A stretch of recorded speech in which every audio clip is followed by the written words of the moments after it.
मित्रांनो, महाड चौदा तळ्याचा जो प्रवेशद्वार आहे त्या ठिकाणी मी आलेलो आहे आणि आता मी आत चाललेलो आहे. 99 वर्ष हे सगळं या संघर्षाला झालेलं आहे आणि लोकांची जी रांगा आहेत या ठिकाणी क्रांती ज्योत येते, एक या ठिकाणी एक रथ देखील येतोय. भीमराज सेना काय ते एक बनवलेलं आहे, ते त्याच्या अंदर गाड्या देखील या ठिकाणी आलेल्या आहेत. आता मी आतमध्ये आलेलो आहे, आतमध्ये लोकांच्या रांगा आहेत. कमानीमधून आल्यानंतर तिकडे या बाजूला माझ्या डाव्या बाजूला या ठिकाणी एक पंडाल केलेला आहे महाड नगर परिषदेने आणि या ठिकाणी म्हणजे उजव्या डाव्या बाजूला या ठिकाणी सभागृह आहे, ते लोकांची ये जा सुरू आहे. आणि हे बघा, यावेळेस 99 वर्ष असल्यामुळे लोकांची इथे गर्दी आहे आणि लोक देशभरातून राज्यातून वेगवेगळ्या राज्यातून या ठिकाणी लोक आलेले आहेत. इकडे आपल्या महामानवाला त्याचं अभिवादन करायला या ठिकाणी ते जमात आलेले आहेत. तर इथे काही ठिकाणी थोड्या रांगा लागलेल्या आहेत आणि पुढे कोणतरी VIP गेल्यामुळे लोकांना इथे पुढे जाऊ दिलेलं नाहीये आणि ह्या बाजूला लोक बसलेले आहेत. हे जो हा पोर्शन आहे, इकडे ह्या पोर्शनला दाखवा, कॅमेरामॅनला मी सांगेल त्या बाजूला दाखवा, त्या बाजूला दाखवा, तो पंडाल केलेला आहे. आता या पंडाल मध्ये जरी अपुरा असला पण तो चौदार तळ्याच्या परिसरामध्ये, चौदार तळ कुठे आहे ते मी तुम्हाला दाखवतो. पुढे पुढे या ठिकाणी या पाहण्यासाठी 20 मार्च 1927 साली बाबासाहेबांनी एक मोठं जागतिक दर्जाचं एक आंदोलन त्या ठिकाणी छेडलं होतं. हे बघा, हे जे तळ आहे, आता तळ्याच्या शेजारी कठडे बांधलेले आहेत. पाणी त्याचं नेहमीप्रमाणे हिरवं झालेलं आहे आणि हिरवं याच्यासाठी झालेलं की या तळ्याची कधी नगर परिषदेने स्वच्छता केलेली नाहीये.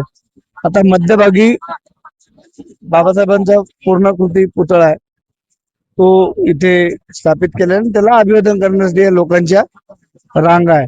आता इथे राज्य शासनाने एक निधी या ठिकाणी दिलेला आहे या तळ्याच्या सुशोभीकरणासाठी. तर आपण जरा पुढे थोडस जाऊया आणि तर इथे वामन मेश्राम त्या भागातून आता त्या बाबासाहेबांना अभिवादन करून आता पुढे निघालेले आणि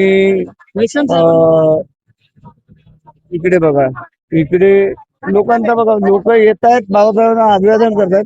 पण याची घटना तुम्हाला सांगतो. हे जे तळ, हे गावकीचे तळ होतं, इथे जनावर देखील पाणी प्यायची, पण अस्पृश्यांना या ठिकाणी पाणी पिण्याची मुभा नव्हती आणि त्याला डॉक्टर बाबासाहेब आंबेडकरांनी दिला.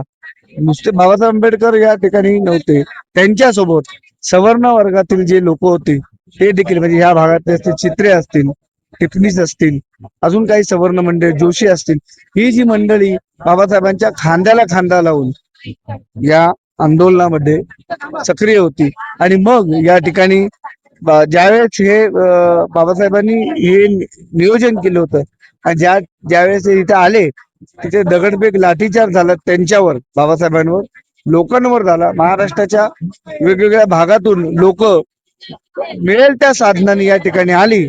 आता या घटनेला 2027 ला 100 वर्ष पूर्ण होतात. 2027 ला 100 वर्ष पूर्ण होतात. की बघा, अस्पृश्यांना पाणी नव्हतं प्यायला मिळत होतं, पाणी प्यायला मिळत नव्हतं. आता आपली जी लोक आहेत, SC ST OBC म्हणजे शूद्र जे आहेत, OBC वर्गामध्ये ज्या 350च्या आसपास जाती आहेत, ST मध्ये ज्या जाती आहेत, ट्रायबल मध्ये ज्या जाती आहेत, त्यांना पाणी पिण्याचा अधिकार नव्हता. आणि त्याच्यासाठी बाबासाहेबांनी मग हे आंदोलन छेडलं आणि ब्रिटिश सरकारला जागा केलं आणि सांगितलं की तुम्ही जनावरांना पाणी देता पण तुम्ही मानवाला पाणी मिळत नाही या ठिकाणी. मग या आंदोलनातून बाबासाहेबांनी हे सगळं आवाज उठवला आणि तो जागतिक लेवलची जी माध्यम आहे त्या माध्यमात तो आवाज पोचला आणि त्याच्यानंतर ब्रिटिश सरकारने ही दखल घेतली. पण या ठिकाणी तुम्हाला सांगतो सवर्ण कॅटेगरीतल्या लोकांनी त्या काळातल्या म्हणजे जे कडवट सनातनी कडवट हिंदू होते असे म्हणायचे त्या लोकांनी या तळ्यावर पाणी प्यायचं बंद केलं आणि इथे बहिष्कार टाकला. म्हणजे तो बघा हे आज पण या ठिकाणी फक्त पाणी का असं तुम्हाला हे दिसते ते वापरत नाहीये पाणी. हे वापरात पाणी नाही. 100 वर्षापूर्वी घडलेल्या या सगळ्या घटनाक्रम आहेत. लोक आता आपली जी महाराष्ट्र भरातून या ठिकाणी येतात महामानवाला अभिवादन करतात आणि आपल्या मुलाबाळांचंही देतात. वयोवृद्ध येतात. मला काही वयोवृद्ध देखील मला या ठिकाणी मिळाले. नांदेडहून आले होते. नांदेडहून फक्त बघायला आले होते. नांदेडवरून विचार करा 80 वर्ष त्यांचं 80. मी विचारलं त्यांना की कसे काय आले ते म्हणाले मला इथे एकदा बघायला येत होतं. नांदेड कुठं महाड कुठं आणि वयोवृद्ध त्या माणसाचा फोटो बघा आणि मग तुम्ही ठरवा की आपण कशा पद्धतीने सगळं बघायला पाहिजे. समाजाने कशा पद्धतीने सगळं बघायला पाहिजे. मित्रांनो पहिल्या एपिसोड मध्ये मी तुम्हाला सांगितलं. आता दुसऱ्या एपिसोड मध्ये मी तुम्हाला आता हे सांगतो की 99 हे वर्ष 2027 ला 100 वर्ष बाबासाहेबांच्या क्रांतिकारी लढ्याला पूर्ण होणार आहे. आणि म्हणून या ठिकाणी लोकांची मागच्या वर्षी जेव्हा मी बघितलं तेव्हा थोडीशी गर्दी कमी होती. मित्रांनो पहिल्या एपिसोड मध्ये मी तुम्हाला सांगितलं. आता दुसऱ्या एपिसोड मध्ये मी तुम्हाला आता हे सांगतो की 99 हे वर्ष 2027 ला 100 वर्ष बाबासाहेबांच्या क्रांतिकारी लढ्याला पूर्ण होणार आहे. आणि म्हणून या ठिकाणी लोकांची मागच्या वर्षी जेव्हा मी बघितलं तेव्हा थोडीशी गर्दी कमी होती. यावेळेस गर्दी जास्त आहे. तर आता पुढं आपण बाबासाहेबांना अभिवादन करायला स्वतः जाऊ आणि मग जाता जाता आणखी तुम्हाला थोडस मी काही घटनाक्रम आहे तो दाखवेल. बोलता का बोलता बोला ना बरोबर नहीं अभी नहीं अभी नहीं ये सब हो अरे बोला ना. आता नहीं मुझे सुचत नहीं. दिनेश भोईर रोल दिनेश भोईर तिथे माझ्यासोबत यावेळेस आलेले आहेत. बघा ते दरवर्षी येतात. दिनेश भोईर मला सांगा बाबासाहेबांचा हा जो इतका मोठा समतेचा लढा आहे क्रांतीचा लढा आहे काय म्हणाल तुम्ही? हा जो लढा बाबासाहेबांचा आपल्या येणाऱ्या पिढीला समजला पाहिजे त्यामुळे आपण दक्षता घेतली पाहिजे. आज इथे बाबासाहेबांचा भव्य दिव्य असा हा पुतळा लावलाय आणि आमचे मित्र सुदामजी गंगावणे यांनी सांगितल्याप्रमाणे की हे तळ्यामध्ये म्हणजे जनावर वगैरे सगळं चालत होतं त्यांना पाणी पिण्यात. परंतु आमच्या लोकांना इथे बंदी होती मनाई होती पाणी पिण्यास. त्यासाठी गंगावणे साहेबांनी सांगल्याप्रमाणे चिटणीस वगैरे हे यांनी पण पुढाकार घेऊन बाबासाहेबांना जे सहकार्य केलंय त्यावेळी म्हणजे त्यावेळेला एवढं जातीभेद असून देखील ती पुरोगामी मंडळी पुढे आली आणि खरोखरच त्या मंडळींचं पण आपल्याला कौतुक करणं तेवढंच योग्य आहे.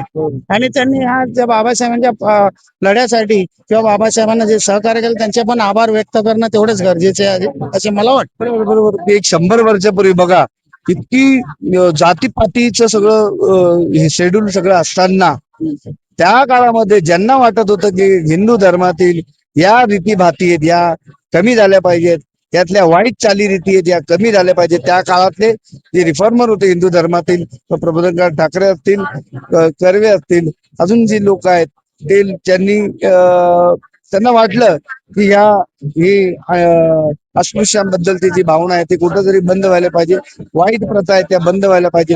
अशा सवर्ण त्या काळातील विद्वान मंडळींनी विचारवंतांनी बाबासाहेबांच्या लढ्याला खांदा लावून साथ दिली. मित्रांनो पुढे जाता जाता आपण अजून जरा पुढच्या पण गोष्टीची चर्चा करू. अजून तळ्याच्या अवतीभोवती अजून काय आहे ते देखील आपण जाणून घेऊ. तोपर्यंत धन्यवाद.